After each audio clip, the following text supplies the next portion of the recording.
Basically, huzik akhona conjunctivitis na pan Asia oina mai akhoi Manipur khata nate mai all over India, all over Asia, Bangladesh ta kari da loina huzik tongnari se ko si se akhoi huzik tori se viral conjunctivitis ne viral conjunctivitis na mo kam thina kano to ge habda launa ba yam hele spread to ba yam thune hele ko aro spread to se kamain to ge haba ganda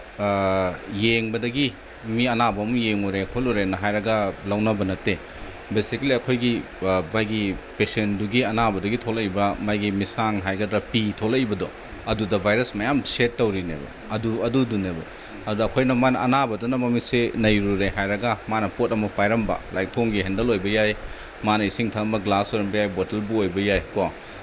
chokri gi handle bu oi bayai adu the mana pairam mi atopana pairu re na haraga adu man mami ta ka nairu re khole ha launa ga do ne aduna yam close proximity da leiba kano to with the spread to bane adu magi se symptoms hairagadi mit se ngangsang ngangaga manung se phagi si mit makha da singthari yam da ngangsang ngange hairaga misang karaga mit se pang banungai taba adu misang tu leraga mit se khara blur salakpa haitare ko minor tawi adu sometimes akhona sigi viral conjunctivitis kirang severe oragadi fever mild fever masu associate to busu thengne handakise aduga laibuk phaba haigadra kano haigadra matam sana laing already am thuna pai long lasting effect esu leitabida ma haitare ko adu specially akhoi gina pakhali sidi magi akhona mai close proximity to leiba hostel gumba school gumba adagiri akhona kaithen hairo bazar mi mam kirki inana satpa khotpa si mam se launa bagi chance am hele mai thengnar mo pairam kanana kari pairam mino kari torino na khangbonte haitare ko aduna especially among the schools ta hoji magi hostel labor school haitare ko on boarding houses plap sabak na dana magi kana sum nungai tamne moming de palaroi ge but yam sabak na na yam tongnari ye hoji se aduna sigi se problem se aduni aduda khoina kano dasu hek horok padagi magi smaina ma lakadore na haiba khoi Manipur da yorok tringe dasu khoi government dasu intimate tawdi tawjagrabani magi tawgri se kina smaina ma lagadi kai tawse awareness spread ta hosi kholo se na haiba duda tawkhimna do by unluckily haitare khoi gi hosiki laibaki laibi irang sana like loi sarang na dana magi awareness adu material ga sema ga pikakhaga ta tawbasi inong nang hudra ba haitare ko aduda hujik kano tawrise akhoi na khwaidai talisina kano satra singda tawrisina mit naraga su paikha se thahuda yadi na haibagi ama kana tor paikha matam oibane na hujik se ana mit na paikha tha moi isolate tor paikha than ge na haine na challe aduna kidoge haibaga paikha tha ba jide angang je school chatlaga di moi isolate tawje haibani lambi tholok pada mamana basing thengnani kano thengnani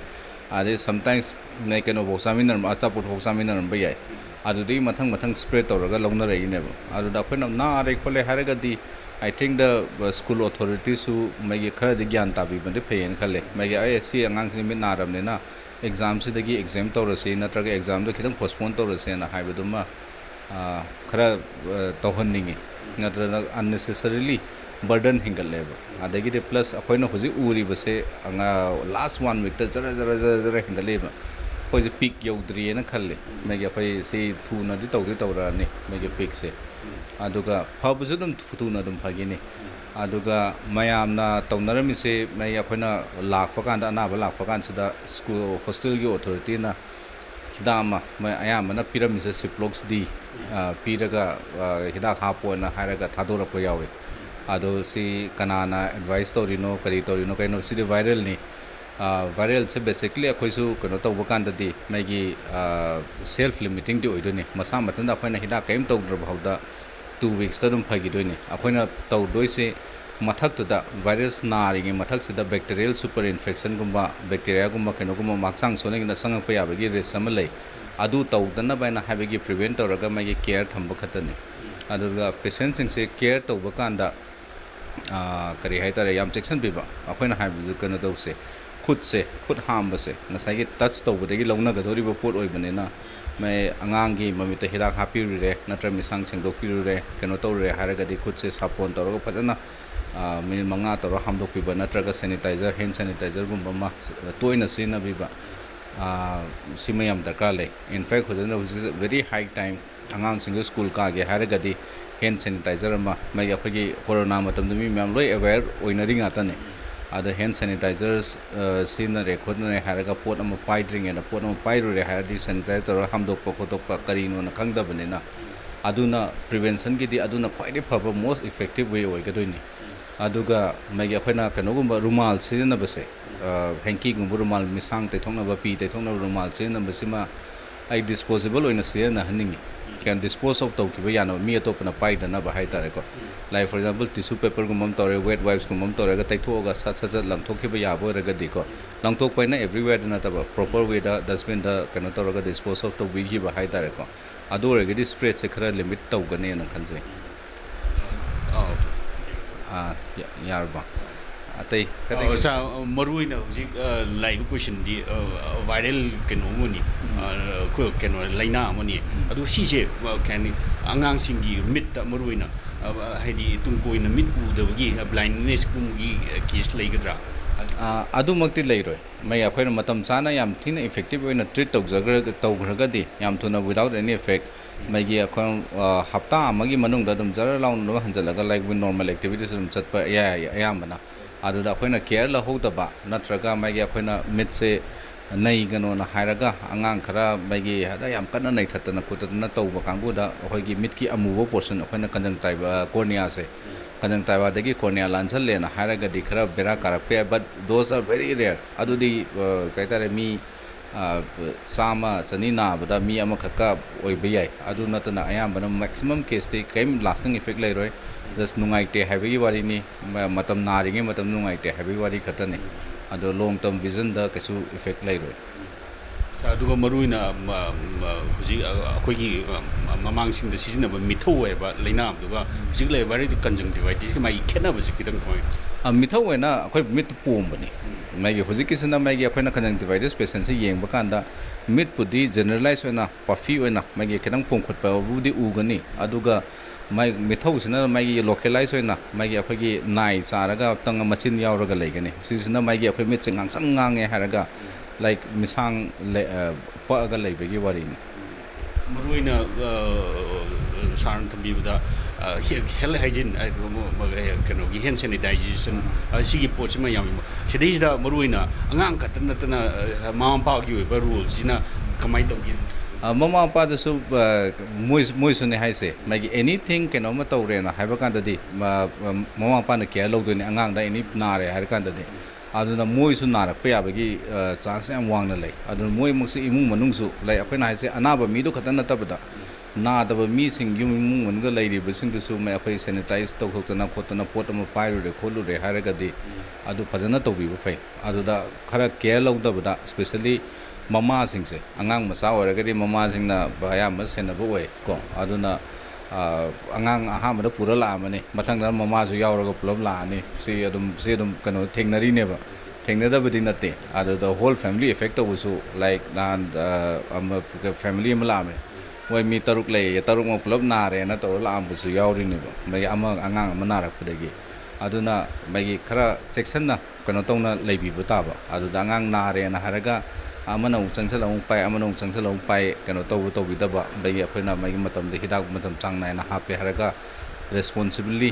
ꯃꯥꯒꯤ ꯑꯩꯈꯣꯏꯅ ꯀꯩ ꯍꯥꯏꯇꯥꯔꯦ ꯃꯤꯁꯥꯡ ꯄꯤ ꯅꯨꯡ ꯑꯗꯨꯗ ꯇꯩꯊꯣꯛꯄꯁꯦ ꯔꯦꯁꯄꯣꯟꯁꯤꯕꯤꯂꯤ ꯃꯐꯝ ꯆꯥꯅ ꯗꯤꯁꯄꯣꯖ ꯇꯧꯊꯣꯛꯑꯒ ꯃꯥꯒꯤ ꯑꯩꯈꯣꯏꯅ ꯇꯤꯁꯨ ꯄꯦꯄꯔ ꯇꯧꯔꯒꯗꯤ ꯃꯩ ꯊꯥꯗꯣꯛꯈꯤ ꯌꯥꯏꯗꯅ ꯃꯥꯒꯤ ꯁꯣ ꯗꯦꯠ ꯃꯍꯤꯛꯇꯣ ꯂꯩꯍꯧꯗꯅꯕ ꯈꯣꯠꯍꯧꯗꯅꯕ ꯍꯥꯏꯇꯥꯔꯦꯅꯦꯀꯣ ꯑꯗꯨꯃꯥꯏꯅ ꯇꯧꯔꯒꯗꯤ ꯆꯦꯛꯁꯤꯟ ꯊꯧꯔꯥꯡ ꯇꯧꯔꯒꯗꯤ ꯑꯗꯨꯝ ꯁ꯭ꯄ꯭ꯔꯦꯗ ꯇꯧꯕꯁꯤ ꯌꯥꯝ ꯂꯤꯃꯤꯠ ꯇꯧꯒꯅꯦꯅ ꯈꯜꯂꯤ ꯁꯥꯔ ꯑꯗꯨꯒ ꯃꯔꯨꯑꯣꯏꯅ ꯍꯧꯖꯤꯛ ꯂꯩꯔꯤꯁꯦ ꯁꯦꯜꯐ ꯃꯦꯗꯤꯀꯦꯁꯟ ꯑꯣꯔ ꯐꯥꯔꯃꯥꯁꯤꯗ ꯇꯧꯔꯒ ꯃꯦꯗꯤꯀꯦꯁꯟ ꯇꯧꯕꯒꯤ ꯄꯣꯠ ꯑꯃ ꯑꯩꯈꯣꯏꯒꯤ ꯀꯩ ꯍꯥꯏꯇꯥꯔꯦ ꯁꯣꯁꯥꯏꯇꯤꯁꯤꯗ ꯀꯩꯅꯣꯝꯃ ꯂꯩꯕꯅꯤꯅ ꯀꯩꯅꯣ ꯍꯦꯛ ꯇꯧꯔꯒ ꯐꯥꯔꯃꯥꯁꯤꯗ ꯀꯟꯁꯜ ꯇꯧꯕꯁꯤꯅ ꯑꯉꯥꯡꯁꯤꯡ ꯃꯔꯨꯑꯣꯏꯅ ꯄꯦꯁꯦꯟꯁꯤꯡꯗ ꯀꯌꯥꯝꯅ ꯈꯨꯗꯣꯡꯆꯥꯗꯕ ꯂꯩ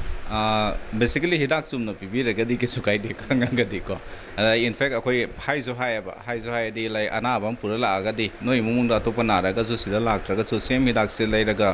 ꯍꯥꯞꯄꯤꯌꯣꯅꯕꯨꯗꯤ ꯍꯥꯏ ꯑꯗꯨ ꯅꯠꯇꯕꯗ ꯃꯩꯒꯤ ꯑꯩꯈꯣꯏꯅ ꯐꯥꯔꯃꯥꯁꯤꯗ ꯆꯠꯂꯒ ꯑꯦꯅꯤ ꯑꯦꯔꯕꯦꯇꯔꯤ ꯃꯤꯠ ꯈꯔ ꯉꯥꯡꯉꯦ ꯃꯤꯁꯥꯡ ꯄꯤꯌꯣꯅ ꯍꯥꯏꯕꯁꯦꯀꯣ ꯑꯗ ꯁꯝꯇꯥꯏꯝꯁ ꯃꯥꯒꯤ ꯑꯩꯈꯣꯏꯅ ꯆꯨꯝꯅ ꯄꯤꯔꯛꯄꯁꯨ ꯌꯥꯎꯏ ꯀꯣ ꯑꯗꯒꯤꯗꯤ ꯏꯆꯝ ꯆꯝꯕ ꯃꯥꯒꯤ ꯃꯤꯠ ꯈꯔ ꯉꯥꯡꯕ ꯐꯅꯕ ꯃꯥꯒꯤ ꯍꯤꯗꯥꯛ ꯂꯥꯏꯅꯥꯗꯨꯗ ꯀꯔꯤꯝ ꯏꯐꯦꯛ ꯂꯩꯇꯕ ꯍꯥꯏꯇꯥꯔꯦꯀꯣ ꯍꯤꯗꯥꯛ ꯄꯤꯔꯛꯑꯒ ꯑꯗꯨꯝ ꯂꯩꯔꯝꯕꯁꯨ ꯌꯥꯎꯏ ꯀꯣ ana si magi kan laina naragadi kainoda khoi mit sidadi ngange hairagadi laina loinamak mit ngangba misangka ba na bi loi tongdari ngatani aduna amtang yengthoga magi just akhoina nari laina se conjunctivitis ni ko atopa laina na te ko na haibadu ma khangdok pam di phai adu tawraga hilak to niyom sumna thabanen phai self medication se any laina gi mit ki khatagi na te self medication is a very dangerous thing ko adu sidi ta honing de Sana ngai pan gi da pick hai ba pick yo ko da hai si na pick ki mo mo to sina mai gi season kai se mai gi hojik se jar la hingal e ba adu na mai gi khoina spread to one point se yam khalak pai wari ne ba yam khalaga mi se amu once amung na khara ga di lok la hogi type ta amu mathang amung na di na ra roi ko adu na mai gi jar long spread to ba hogali khoina hojik number of cases se in the last 2-3 days jar hingal e ba mai gi for example ngasi ayuk mi ai 39 yeng bada kunmathoi conjunctivitis ne almost more than 50% the conjunctivitis ne patient se ko aduna like zara long hingale ba mai aduna nong nini sidadi mai within 1 week next week sidadi kitang akoina khara yam checksel laga mai mi yam na dana ba na hona pai kaino da hujik leiba prevailing situation sidida akoi hujik hida ki shortage lei te haiba nate ko ada aduna magi mi myam no panic buying tawraga su karo hot su to ningde aduga darka leiro yaringi di akhona haisini magi laina nare na haraga phanbu budi prevent isana prevent tawza horaga kano tawhanda buduna phai aduga Nagaland maroi ba keno da atopa state sing da suti tha gi bogi haidi mo je takala ado state government gi side gi su high time ra suti tha ba matam ra exam matam budi suti tha ba na hai se like basically akhoi gi se kariyai ne mege already mege tha nihum se mege already irang tawduna school ka boy taw le ra mafam ni hai tare ko adeda ai hai sini second torang tawraga di mai nare haraga di school ka birakano mai akhona khara school authority ki side to khara leniency khara tawtare duna